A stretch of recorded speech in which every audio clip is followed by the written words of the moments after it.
Folks, I have my first podcast episode releasing later this week. There's going to be a link below the video to subscribe. Obviously, it's going to be on all listening platforms as well. Folks, there are a lot more developments in regard to what is going on in the Charlie Kirk shooting. And right now we have the guy in court. And something very interesting to me is they are expediting this trial. Usually there is some form of process from when the person gets arrested to a bail hearing to several other things before a trial happens. And it's usually a prolonged thing.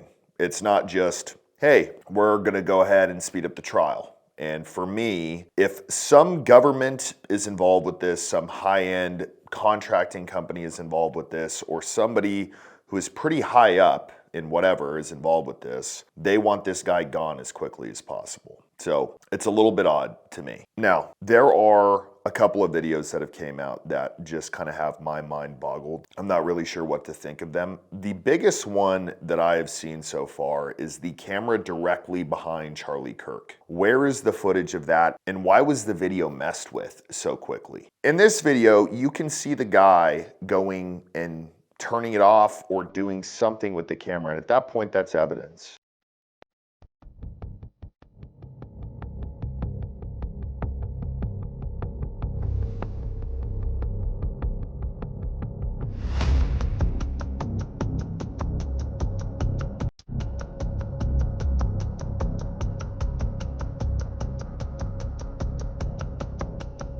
That's something that can be used as far as figuring out where the shooter was. Can you see him up on the building? Was it actually not up on the building? Was it actually to the side? And that's kind of where we go into the other security cameras. There are security cameras all over the place on this university. A lot of people have said there aren't, but in this video, you can clearly see angles where the shooter maybe moved or jumped off the building.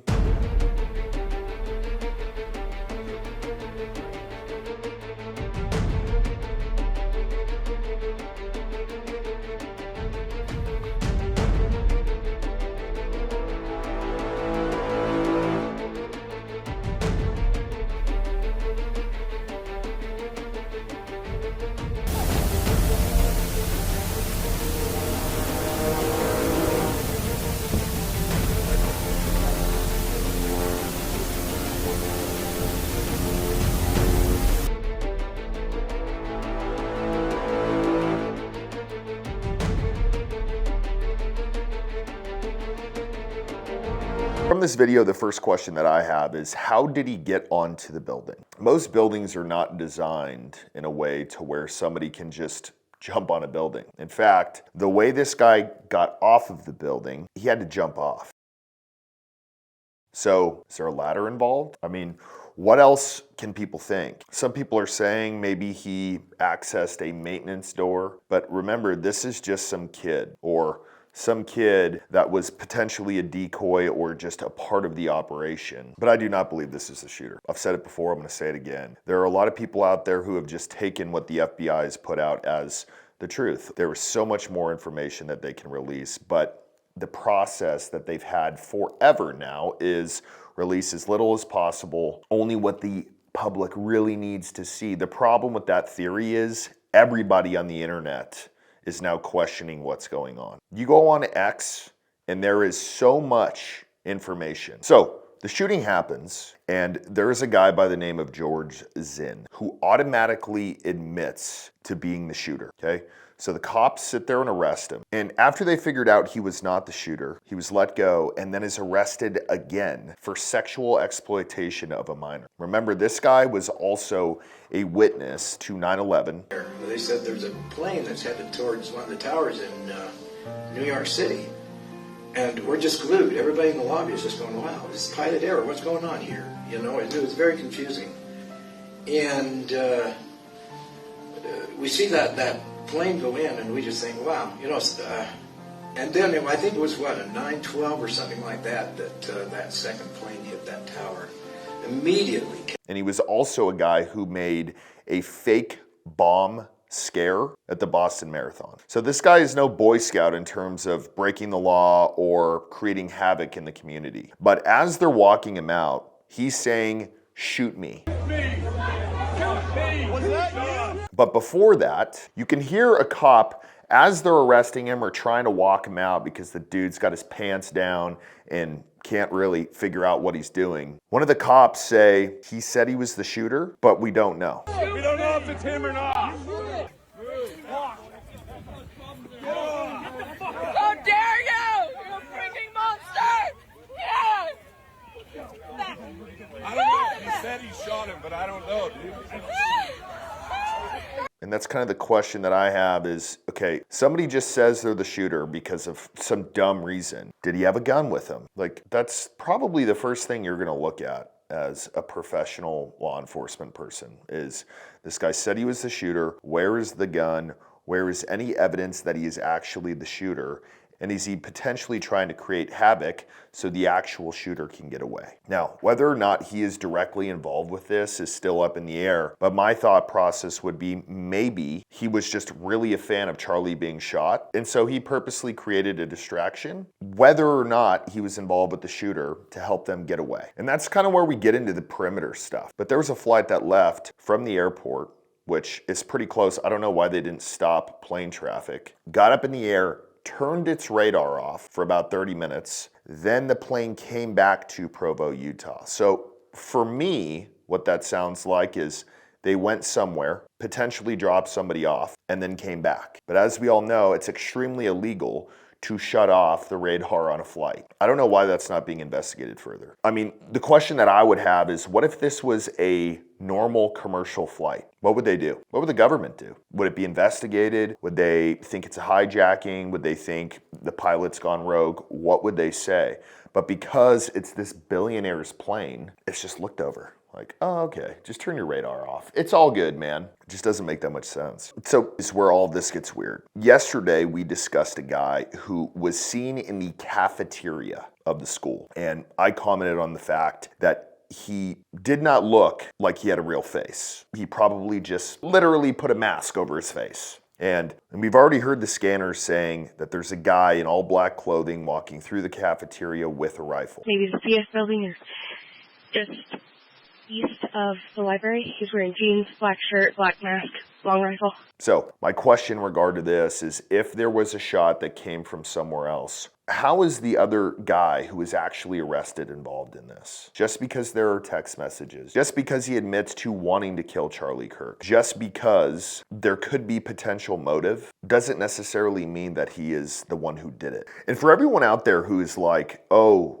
a 200-yard shot, especially when the guy is wearing plates on a head, is a very easy shot to do. Let me just be the first one to say it's not. They're telling everybody, the official story is that the guy took the gun up, had a drop point, okay? But he took apart the gun. That's what they're saying. They're saying that he took the barrel out, broke the gun apart, potentially reassembled it before he got up there, and then broke it down again, was able to run away, get away, drop it, reassemble the gun when he dropped it in the woods. You sure about that? You sure about that? You sure about that? Serious? There was a comment on my last video. I'm gonna see if we can find it. But it was about hunting. And it's about how when you remove the scope off of a rifle, there is going to be some level of tolerance that is going to change as far as it being zeroed. And if you're super close to something, for example, 10 yards, you're probably not gonna know a difference. But at 200 yards, 150 yards, it's not going to be as accurate as if you didn't touch the scope and you just left it where it was. Now, if we're talking about removing a barrel from a gun, it's going to be way off. Simply removing the scope, it's going to be off. But removing the barrel, there's going to be way more tolerance. And at 150 yards to 200 yards, something that you can't even see as far as tolerance goes in a rifle is going to change it a ton as far as the actual spot that it hits. So that whole story to me is complete crap. But going back to what they reported, they saw this guy in black everything. And we actually found video of the guy leaving the Charlie Kirk assassination. This is wild. Nobody has really talked about it yet, which is also wild to me. But when you see this guy, it's gonna be very clear that the dude's face does not look real. He's also got a black glove on one of his hands, potentially a fake arm. And I want you to look at the bag and the strap that he's got in the bag. All right, so I came across this video, and let me just tell you, it is really strange. So essentially this is the video. I've slowed it down frame by frame so you can see it. And you can see this individual here that looks really suspicious leaving the Charlie Kirk event. And in just a moment, I'm going to show you some close-up images. So this is him. But what's concerning, not only just the glove. Okay, so let's pause it for a second on his face here. Does this look like a real face to people? I mean, I know that's a hard thing to analyze, but just so everybody knows, and you can go on any AI, NSAI, ChatGPT, literally any of them, and ask it this question. Ask it on high-level executions from governments, Mossad, CIA, Black Ops, whatever it is, do they commonly use, for hits, high-level hits, political hits, do they commonly use prosthetics, meaning a fake face? And it will confirm that that is one of the things that they do. It's pretty well known, but for the people out there who are suspicious or who are like, oh, that's only in the movies, no, they do it. So when you look at this face, one, the bone structure is extremely weird. It may be the fact that the light is hitting in a weird spot, but the dude is very, very pale, like a vampire. Some people potentially can be like that, but it's not a very common thing. The hair does not look correct. His hairline is up in the mountains, literally on the top of his head. But look at his right hand. To me, what that looks like is a latex glove. It could potentially also be a leather glove, commonly used to avoid getting fingerprints on things. He's wearing a suit, and he looks like he's there for some high-level business. Who's going to a Charlie Kirk rally looking like they're about to protect a president? Unless you're security or whatever, but even his security guards weren't wearing suits. Okay, now let's watch the rest of it here. Look at the strap in his bag. But what's hanging out of his bag? I recognize that strap. And I think you know what that is. This is a strap off of an AR-15, also known as a sling. And when I tell you this one looks almost exactly the same, it's actually kind of crazy. Nobody's talking about this. This is one of the most suspicious things that I have seen so far on all of this. Just random dude wearing one latex glove. Maybe you didn't get it off yet. We also had another guy running through the crowd with a gun. Potentially it was a guy who was just concealed carrying. But there's a lot of stuff that is unanswered here. There's a lot of stuff that doesn't make sense. There is a lot of stuff that is pretty damn trippy as far as this guy goes. But our media is painting it as, well, it was just this guy and he's a trans guy and they're fucking all weird and that's what we're gonna focus on and put as much media out as possible so that people actually don't question anything. I wanna know who this guy is. Is this the guy who left in that plane? These are all questions, they're not conspiracies. Because as of now, everything that the media has put out, everything that the FBI has put out, just seems like a load of crap.